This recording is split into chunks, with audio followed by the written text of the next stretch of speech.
জাতীয় নির্বাচনে দলীয় এজেন্ট, কেন্দ্রের সামনে নারী ও পুরুষের লাইন। শান্তিপূর্ণভাবেই ভোট গ্রহণ দিয়ে যাচ্ছে ভোটাররা। ভোট গ্রহণের কয়েক ঘণ্টা পরেই কেন্দ্রের বাইরে হঠাৎ একটি দলের শোরগোল ও বিশৃঙ্খলা, তারপর কেন্দ্রে ভাঙচুর, ভোট বন্ধের চেষ্টা। খবর পেয়ে পরিস্থিতি নিয়ন্ত্রণে ঘটনাস্থলে ছুটে আসে বিজিবির এক প্লাটুন সদস্য।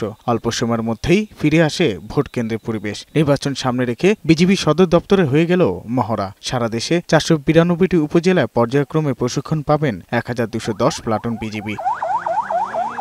বিজিবির নির্বাচনী প্রশিক্ষণ ও মহড়া প্রদর্শনী অনুষ্ঠানে প্রধান নির্বাচন কমিশনার এএমএম নাসির উদ্দিন সহ অন্যান্য কমিশনার, নির্বাচন কমিশনের সিনিয়র সচিব, বিজিবির মহাপরিচালক সহ বিভিন্ন মন্ত্রণালয়ের ঊর্ধ্বতন কর্মকর্তারা উপস্থিত ছিলেন। মহড়া প্রদর্শনী শেষে প্রধান নির্বাচন কমিশনার বলেন, আইনশৃঙ্খলা পরিস্থিতি সন্তোষজনক না হলেও ভোটের আগে পরিস্থিতির উন্নতি হবে। আইনশৃঙ্খলা পরিস্থিতি আমি বলবো না যে একটা পারফেক্ট লেভেলে চলে গেছে, এটা বলবো না, বাট আপনারা ৫ই অগাস্ট ২৪-এ দেখেছেন কি অবস্থা ছিল। ভোটের তারিখ আসতে আসতে দেখবেন যে everything is falling in line. সব কেন্দ্রে আর্মি দাবি করছে এরকম।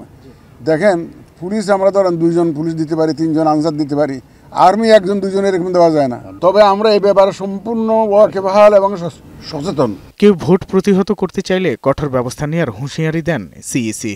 আর যারা প্রতিহত করার ঘোষণা দিচ্ছে, যারা সব ধরনের ব্যবস্থা আমরা নিব। সবাই মিলে এই ধরনের সিচুয়েশন, অনাকাঙ্ক্ষিত সিচুয়েশন আমরা প্রতিহত করব এবং ইনশাআল্লাহ অনাকাঙ্ক্ষিত সিচুয়েশন হবে না। মানুষ তো সবাই বুঝতেছে যে এটা সুন্দর, সবাই একটা সুন্দর নির্বাচন চায়।